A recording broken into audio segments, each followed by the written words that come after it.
ఏదైనా ఒక breakfast recipe గ్యాస్‌తో పని లేకుండా చాలా క్విక్‌గా చేసుకోవచ్చు. దాంతో పాటు మన హెల్త్‌కి, హెయిర్‌కి, స్కిన్ గ్లో అవ్వడానికి యూజ్‌ఫుల్ అవుతుంది అంటే అది ఈ రెసిపీ మాత్రమే. నేనైతే 366 రోజులు కూడా ఈ రెసిపీని బ్రేక్‌ఫాస్ట్‌లో తీసుకోమంటే చాలా హ్యాపీగా తీసుకుంటా. అండ్ ఆఫ్‌కోర్స్ 300 రోజులు నేను ఇదే బ్రేక్‌ఫాస్ట్ చేస్తాను కూడా.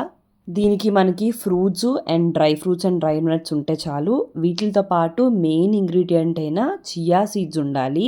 ఈ చియా సీడ్స్ విషయానికొస్తే ఈ చియా సీడ్స్ సబ్జా సీడ్స్‌లా చిన్న చిన్నగా నల్లగా ఉంటాయి. సేమ్ సబ్జా సీడ్స్ ఎలా అయితే నానబెడితే పెద్దగా అవుతాయో ఇవి కూడా అలాగే అవుతాయన్నమాట.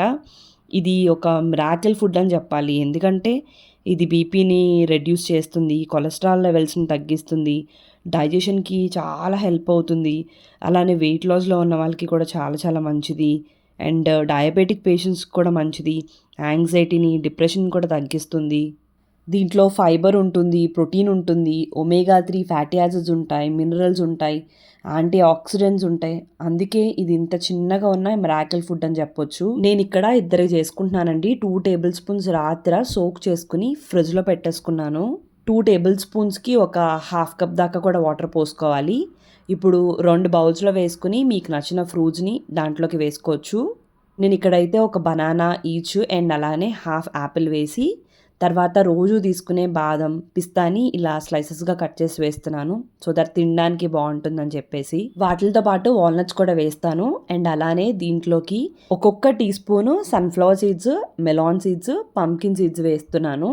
ఇవి ఐదర్ నానబెట్టుకునైనా వేసుకోవచ్చు. నేను ఇక్కడైతే రోస్టెడ్‌వి తీసుకున్నాను కాబట్టి డైరెక్ట్‌గా వేసేసుకున్నాను. అలానే డేట్స్ ఉంటాయి కదండీ! డేట్స్‌ని కూడా శుభ్రంగా కడుక్కొని అప్పుడు చిన్న చిన్న ముక్కలుగా కట్ చేసుకొని దీంట్లోకి వేస్తున్నాను. చాలామంది అలా తినేస్తారు కానీ డేట్స్ కంపల్సరీ కడుక్కొని తినాలి. అలానే కంపల్సరీ సీజనల్ ఫ్రూట్స్ అయితే మేము తినడానికి ట్రై చేస్తాం కాబట్టి ఈ సీజన్‌లో బాగా దొరికే స్ట్రాబెర్రీస్ తింటున్నాము. ఈ స్ట్రాబెర్రీస్‌ని నేను సాల్ట్ వాటర్‌లో ఒక పావుగంట నానబెట్టుకుని అప్పుడు కడుక్కొని ముక్కలు కట్ చేసుకుని రెడీ చేసుకున్నాను.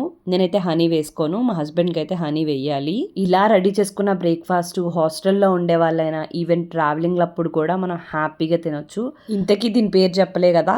Chia pudding. ఒక్కసారి ట్రై చేయండి. ఎడిక్ట్ అయిపోతారనమాట.